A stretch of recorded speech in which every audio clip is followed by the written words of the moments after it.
يعطيكم العافية. بلشنا من المحاضرة الماضية نحكي عن the death curve and uh, the difference happened and was seen between the two forms that you can see of the graph. You see if you have a locked-in of the number of living cells, and over time you can see the cells start to die quickly. The only difference between the two is that if you have one target, the cells start to die. مثلا إذا كل 10 دقائق you are killing one log. So here you are killing this in about 10 minutes, and it keeps going in a linear fashion. If that's not the case, if you have multiple targets that you have to hit at the same time, or you need some time to hit all the targets before you start killing, so you'll have a lag before, or a shoulder before the linear death starts to occur. فهذا حكينا. وصلنا لهاي سلايد نحكي إنه what is sterilization. So for this purpose we study these dynamics اللي هم هذول these death curves, because لأنه إحنا بدنا in certain equipment, in certain situations, مثلا surfaces that we need to use, surgery surfaces, surgery equipment, parts that you're going to use on a patient, مثلا any foreign object that you're going to use on a patient, من needle إلى central line إلى a joint that you want to replace, or a valve that you're going to replace. So all of these need to be completely sterile. هلا حكينا إذا في one bacteria that is able to reproduce, only one organism that is able to reproduce, it will reproduce. حطيتها أنت حطيت مثلا هالjoint، غيرت هالjoint. If there's one bacteria there, after a while it will grow.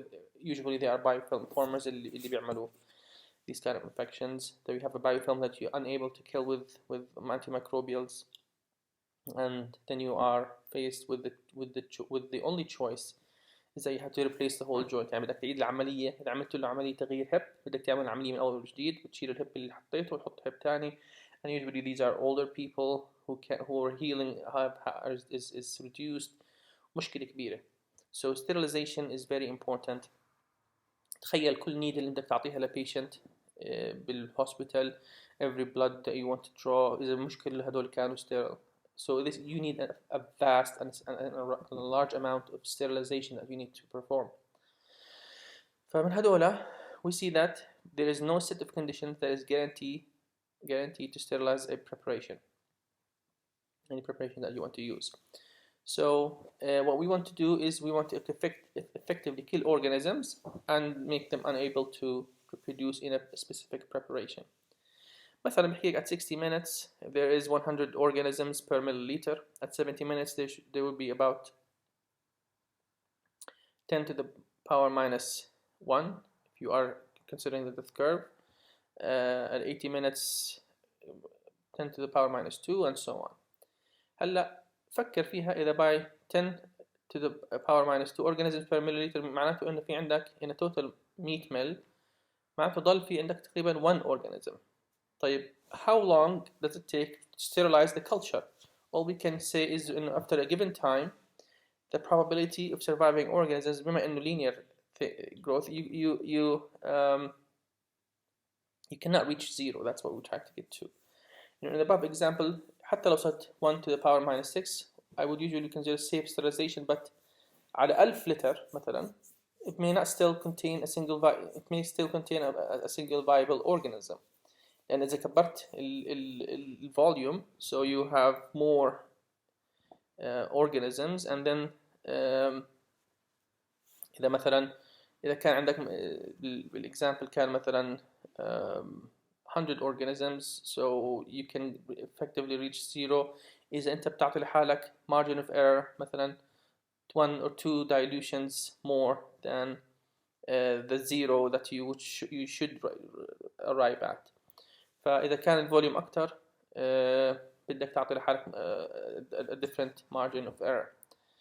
هدول these calculations depend on the curves remaining unchanged slope over the entire time range. تمام. هلا الحين it is very common for the curve to bend upward after a certain period as a result of the population being heterogeneous with respect to sensitivity to the inactivating agent. معناته إيش؟ إنه this curve اللي احنا نرسمها, this linear curve, it can bend upward if there's any change in the sensitivity للinactivating agent. إذا بتستخدم heat أو بتستخدم pH أو بتستخدم مثلا toxic agent أو بتستخدم whatever, if there's any change you can expect إنه هذا ال curve will bend upwards. هلا extrapolations are dangerous and can lead to errors. هذه اللي صار بالبوليو vaccines. they extrapolated إنه حكوا مثلا إنه عملوا هالdeath curve لما عملوا أو the first polio vaccine I think in the 60s or the 50s. حكوا إنه مثلا على الفوليوم الفلاني ال number of bacteria will be 0. they did not give themselves two margins of errors. حكوا خلاص نوصل هنا أكيد البكتيريا حتكون 0. so all their vaccine at that point was non-sterile, and they gave a large amount of non-sterile polio vaccine and people had lots of infections and it was a disaster. So the effect of drug concentration, اللي بدنا نعرفه هلا إنه the concentration of the drug used is related to time and required to give a given fraction of the population. معناته شو؟ إذا بتحط ال concentration نفسه, إذا مثلا C is the concentration of the drug, T is the time required to kill the given, T is the time, is the concentration. So if you increase the concentration or if you increase the time, you are increasing the killing of the cells. That's basically what we're trying to do. مثلا عندك surface حطيت عليه an obscene amount of alcohol, concentration عالي, so you're increasing the killing. بعدين روح مسحته, بعدين حطيت a very small amount of alcohol بس خليته لفترة طويلة, so you gave it more time. So the alcohol is there, it will have more time to reach more cells and kill more cells. You might reach the same effective killing by increasing time and on a lesser concentration.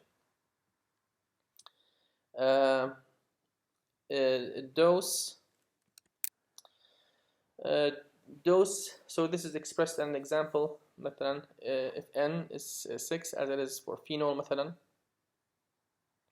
it's different لكل agent, then doubling the concentration of the drug will reduce the time required to achieve the same extent of inactivation, مثلا 64-fold.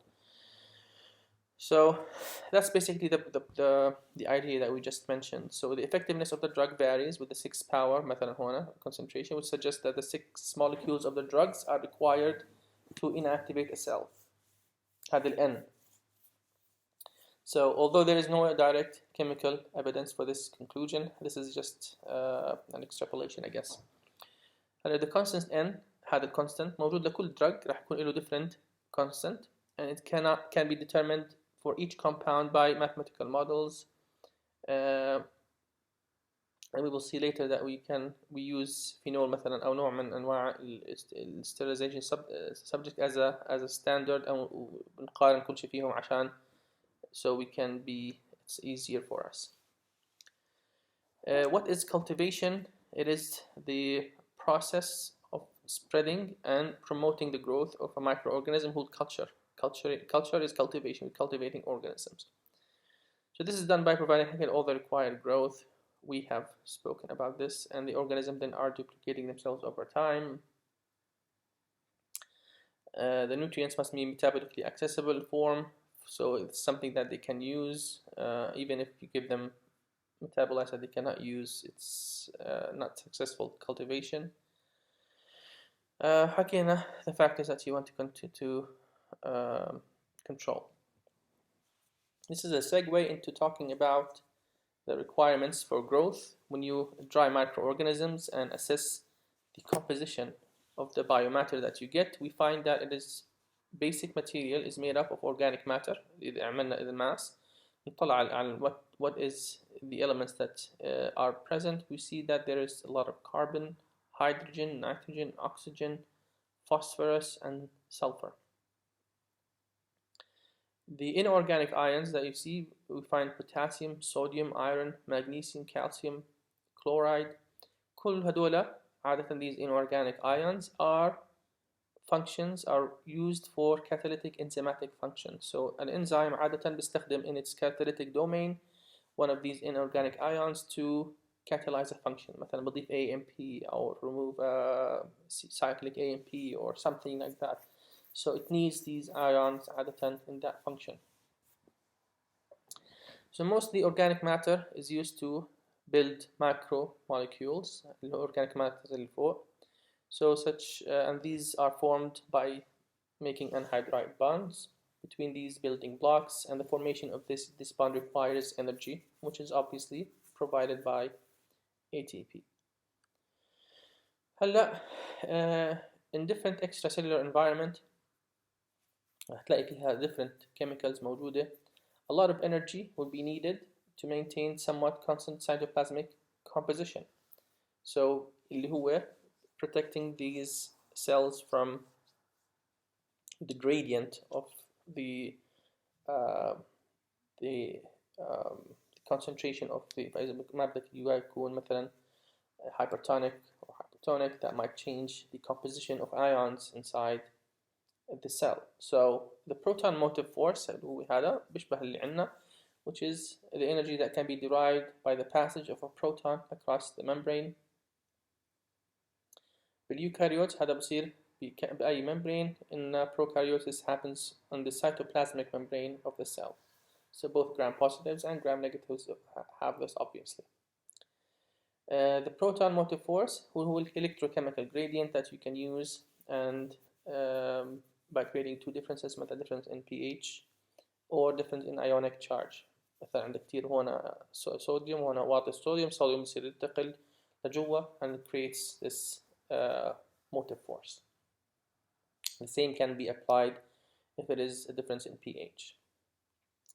So the charge on the outside of the bacteria membrane is more positive than the charge on the inside, and the difference in charge is هلا حكينا about the sodium. So when a proton enters along the gradient, much like a waterfall, هذا يعني تعرف من biochemistry I think. So this free generated energy can be used to move the cell, help make new ATP, maintain the gradient, and so on. Components of enzymes and proteins for the energy generation. There must be a native source of energy اللي هو هذا. So each microorganism has different needs of energy and raw material.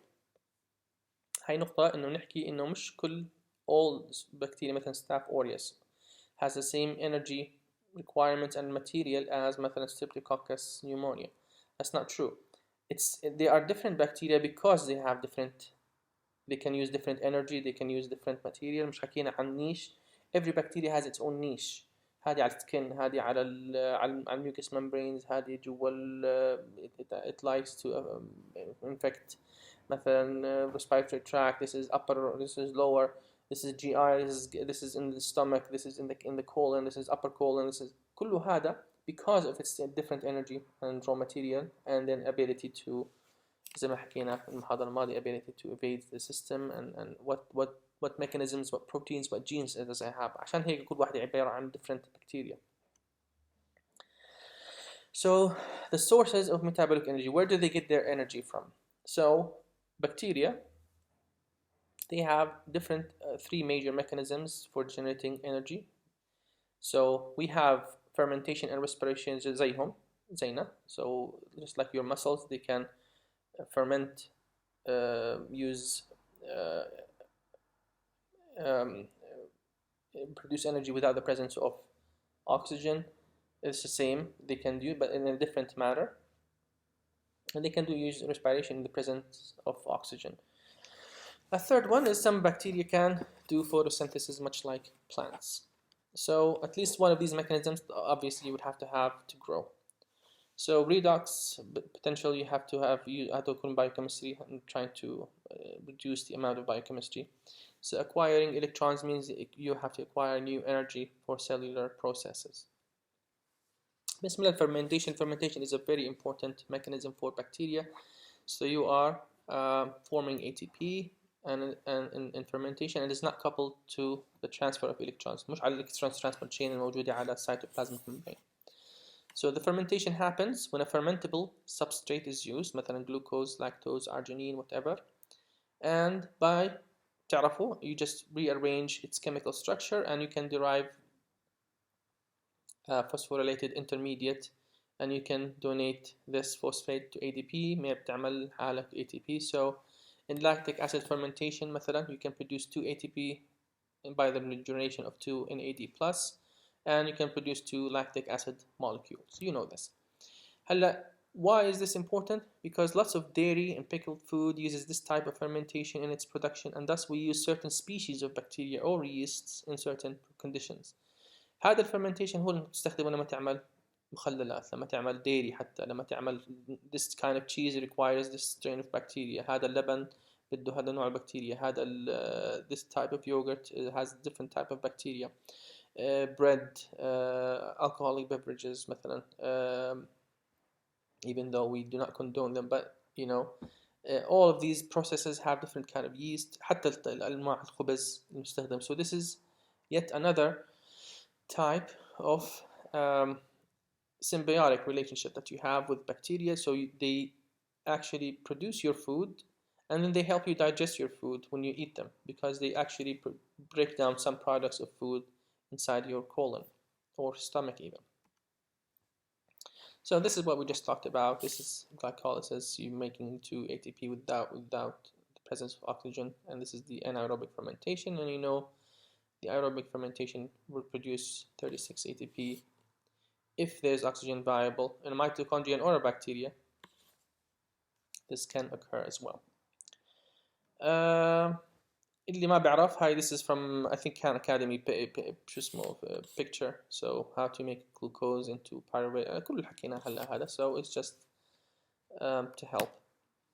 هذا this is what we just mentioned. مثلا طلع lactobacillus عادة in production of cheese, yogurt. Saccharomyces عادة بالبريد. Aspergillus in soy sauce, lactic acid.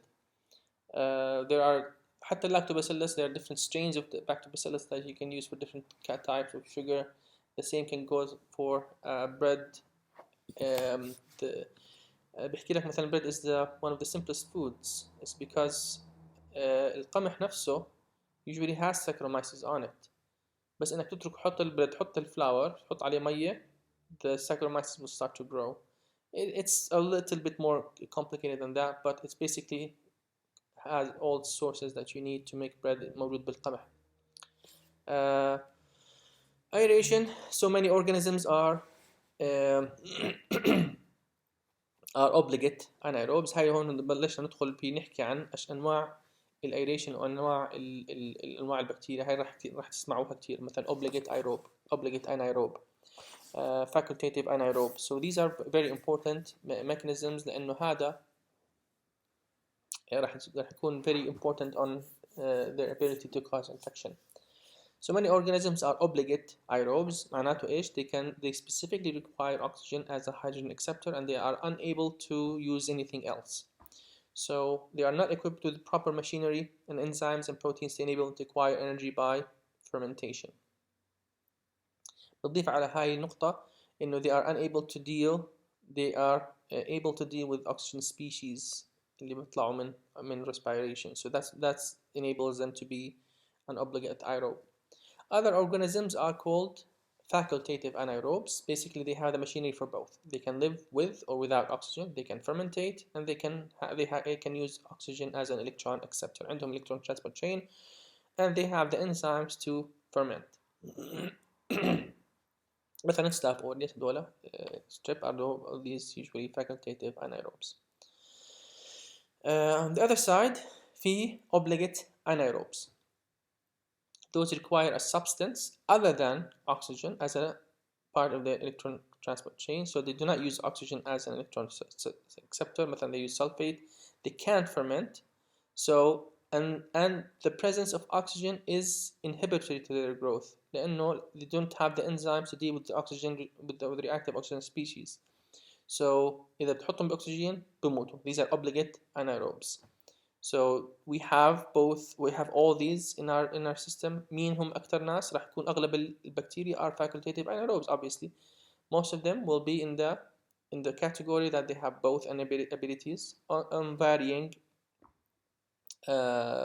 spectrum of how they can use fermentation or how can they can deal with oxygen species.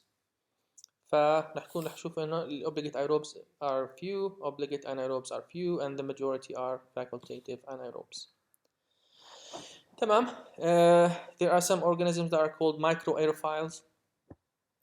They require a very small amount of oxygen, so they can live between 2 to 10% of oxygen. احنا الاكسجين نعيش فيها هو تقريبا 21%. There are organisms that are aerotolerant anaerobes. هذول شوي بالعكس. They operate anaerobically, but oxygen is not inhibited to them, so they're not obligate anaerobes. They behave as if there is no oxygen. فما بهمهم الأكسجين اللي حواليهم. It is not inhibited to their growth. So the natural byproduct of aerobic metabolism are the reactive compounds اللي هم hydrogen peroxide and superoxide. هذول هم reactive oxygen species, and you have an enzyme, superoxide dismutase, catalase for this, and superoxide dismutase for this, so you can deal with these species. إذا عندك هذول enzymes, and you can deal with more species and tolerate the oxygen. So you need to deal with these species as they are causing harm to the cell. They can kill the cell and destroy the cell. هلا بوجود الأيرون, oxygen, and the hydrogen peroxide, these two species can generate these macromolecules, and many aerobes and aerotolerant anaerobes have to have superoxide dismutase, which produces oxygen and hydrogen peroxide to reduce اللي هو السوبروكسايد, or catalase is عندك تاخذ two hydrogen peroxide molecules and you pour them into 2 water and 1 oxygen molecule. So these are important enzymes to realize. راح نحكيهم كتير, راح نعيدهم كتير. It's very important to know them. So these are the oxygen requirements for prokaryotes اللي هو so an obligate aerobe إذا بتجيب tube وتخليه مفتوح على الأكسجين air, and then you mix it with bacteria, and then you see where the growth happens. That's what we're trying to do here. So bacteria that grows only on top, and the higher on top it is has larger colonies, طلع نقاط أكبر من لتحت, معناته this is an obligate aerobe. It is hungry for oxygen. So this is an obligate aerobe. A facultative anaerobe will grow all through the media. راح تكون أقوى الcolonies towards oxygen because it is more energy generating. راح تكون أضعف toward the bottom. This is a facultative anaerobe. An obligate anaerobe بالعكس, it will the oxygen concentration اللي inhibited they will die at it, and just below that concentration they will start growing. This is an obligate anaerobe. Macroaerophile has just a small segment of concentration of oxygen that they can live in, مثلا 2%, فكل ما قل شوي بتعيش بهذا this specific segment, and then it can live. And an aerotolerant lives throughout the same, so it doesn't the colony sizes are the same all throughout, so it does not care about oxygen إذا كانوا مش موجود.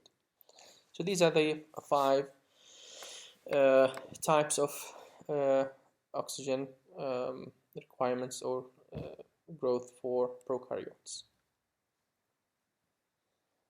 So some fermentative organisms are aerotolerant. تمام.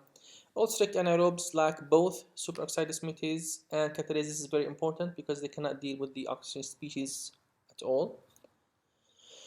Hydrogen peroxide O's its toxicity. Why? Because it damages DNA, and DNA عندها one chromosome, so it is severely damaged to DNA. To damage DNA in bacteria is a very good way to kill it right away. DNA repair deficient mutants هاي نقطة مهمة. إذا عندك أنت هلا if you are damaging DNA، عندك الريك A gene. ريك A gene is a recombinant gene that can for it's a repair mechanism gene. It can repair DNA.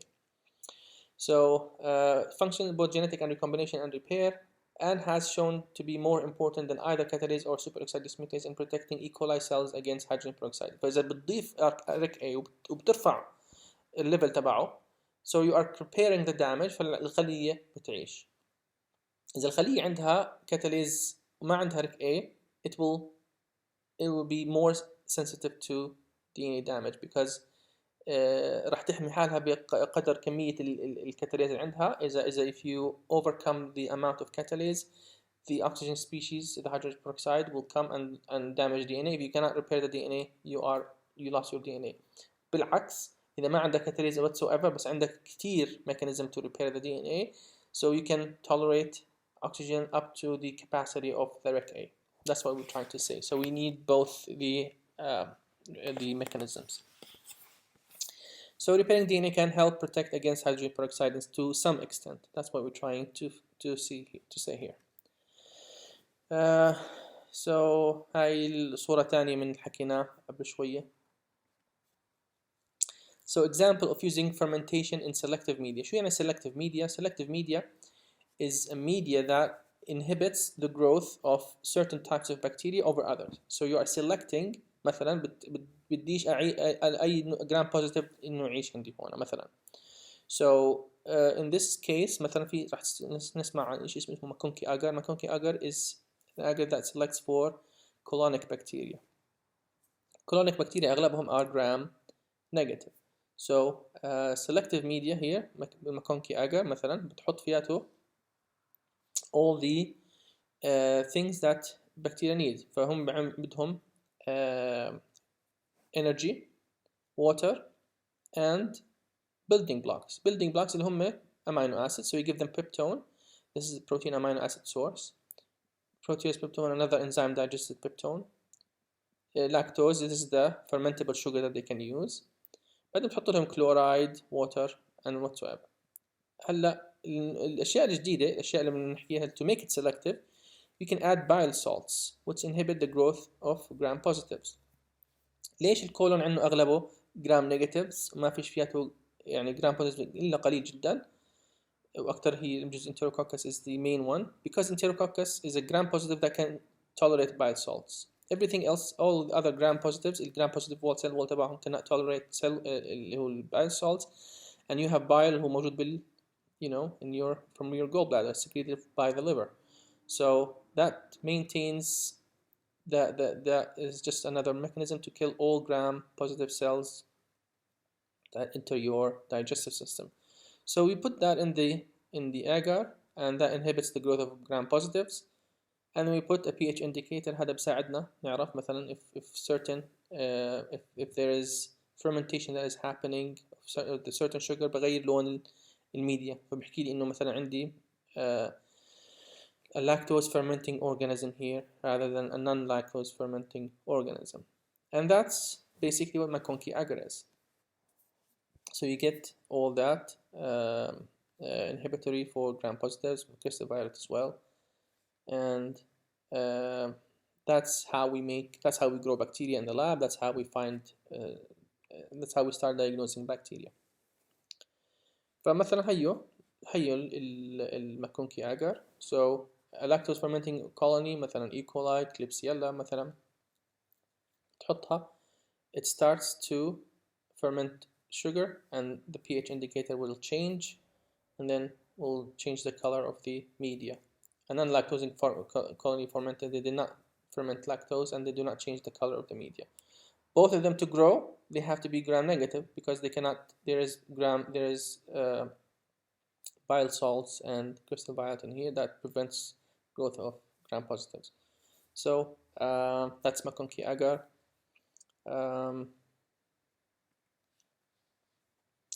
Lactose fermenting colonies حكيناهم other bacteria unable to utilize هدول. طب نحكيهم بمحاضرة لما نوصل للgram negatives colonic bacteria. capsule producing organisms will produce a mucoid in the agar. تمام. زي هيك هدول الكليبسيلا that make a capsule they look mucoid on the agar. تمام. Respiration, it is the proton motive force energy generating process اللي هو زي electron transport chain اللي عندك موجود عندهم in موجود عندهم البكتيريا.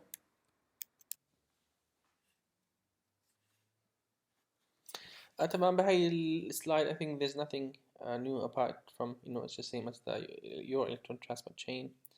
Photosynthesis we know, nutrition we just mentioned. So this is what kind of nutrition that bacteria use according to the carbon source. So a heterotroph gets its carbon from the breakdown of organic matter. An autotroph takes CO2 from the air and keeps the carbon. So an energy requirement on a phototroph from the light energy, مثلا chlorophyll in photosynthesis, and chemotroph, a breakdown of organic molecules. So an example, a plant would be a autotroph because it takes CO2 for carbon and light. إحنا chemo heterotroph, so we use breakdown molecules and we are getting our organic carbon from organic matter. Carbon source, as we mentioned, هذا ما في شيء جديد هنا. So some autotrophs are chemolithotrophs which use inorganic substrate as hydrogen or thiosulfate to as a carbon source. The source of carbon must be in a form that the organism can break down and utilize. So very few organisms are equipped مثلا to break down this type of material. Glucose can support the fermentative or respiratory because it is easily used in both pathways. Nitrogen source is a major component for proteins and nucleic acids. تعرفوا الحكي. So the end product of all pathways of nitrogen is ammonia, which simply diffuses through transmembrane channel. The ability to assimilate nitrogen is called nitrogen fixation, and this is unique for prokaryotes only. So, and this helps fertilize the soil. These prokaryotes in the soil can fix nitrogen, which plants themselves can use. So the sources of nitrogen microbial nutrition. So it depends on the prevalence of the nitrogen. Sulfur, phosphorus, minerals حكيناهم هذول in enzymatic proteins. Some can use them as an oxygen حكيناهم in certain bacteria. Phosphate is always used as a free or inorganic phosphate, and there's nothing new here. Iron كتير هون مهم نحكيها إنه مهم is very important for bacteria. راح نحكي راح نزيد عليه لقدام شوي, but siderophores is other proteins that bacteria and fungi use to trap iron. هلا الايرون is نقطة خلاف أو نقطة war, حرب بين جسمك والبكتيريا. This is part of your liver mechanisms and to reduce iron transport proteins in your blood during an infection. فهذا مثلا من acute phase reactants, acute phase proteins. You trap iron because you are expecting that there is going to be a bacteria or a fungus that is trying to live, and you are trapping the iron away from them so they can not live, to reduce their growth. This is part of your acute phase in immunology. This bacteria, how do they fight this? By using homocidophores, which are trying to trap iron away back from you so they can live. Iron is very essential for their growth. So these building blocks اللي هم amino acids, you know this for proteins, and nucleotides for nucleic acids, and saccharides for polysaccharides, you know all of this. So all these are building blocks that are required for their growth. pH will heat. So organisms are, most of them live in a 6 to 8 pH. Some like acid, so acidophile. Some like alkaline, that are alkalophiles. In a similar manner, temperatures. Microorganisms share with plants and the animals. زينا عندنا احنا heat shock response, which means هلا اللي بنعرفه عن ال pH والtemperature والsalt شغلة واحدة. يعني إذا بدنا نركز على هدول 3 سلايدات نحكيهم شغلة مهمة اللي هو pH, salt, temperature. all of them denature proteins, بخربوا البروتينات. انت بتعيش على temperature 37 because your proteins are effective and they are folded correctly at 37. على 35 على 34 أو على 40 على 50 some proteins start to denature and start to not function and you start to lose function. نفس الشيء للبكتيريا and fungi. It's the same thing. Some of them are heterophiles or acidophiles, alkalophiles, neutrophiles. Some of them are مثلا thermophiles, whatever, like high temperature, low temperature, because of this ability to that their proteins can fold correctly at high temperature. They can fold correctly at high temperature, they are thermophiles. If they can fold correctly at مثلا low pH, they are acidophiles. If their proteins can fold correctly at high pH level, they are alkalophiles. وهكذا. هلا شو عندك انت mechanism to اذا دخلت مثلا in a stressful condition، اذا صار في عندك too much heat, too much pH or low pH or low heat or salt levels تغيرت على proteins, you have these heat shock response which are proteins that absorb this stress. بيحاول يقلل الستريس على البروتينز. They are tries to maintain the function and folding proteins inside the cell to a certain extent. This is the heat shock protein. زي إذا تحكي مثلا absorbance mechanisms, a transient synthesis. بزيد الترانزيت، هو موجود دائما بس بنزاد in a manner of stress، مثلا heat or acid or whatever, tries to maintain the folding of your proteins or the cell's proteins to not misfold the proteins and they reduce their function up to a certain extent and then they fail. So that's what we're trying to see, and this is, I think, the end of the growth and the growth requirements of bacteria lectures.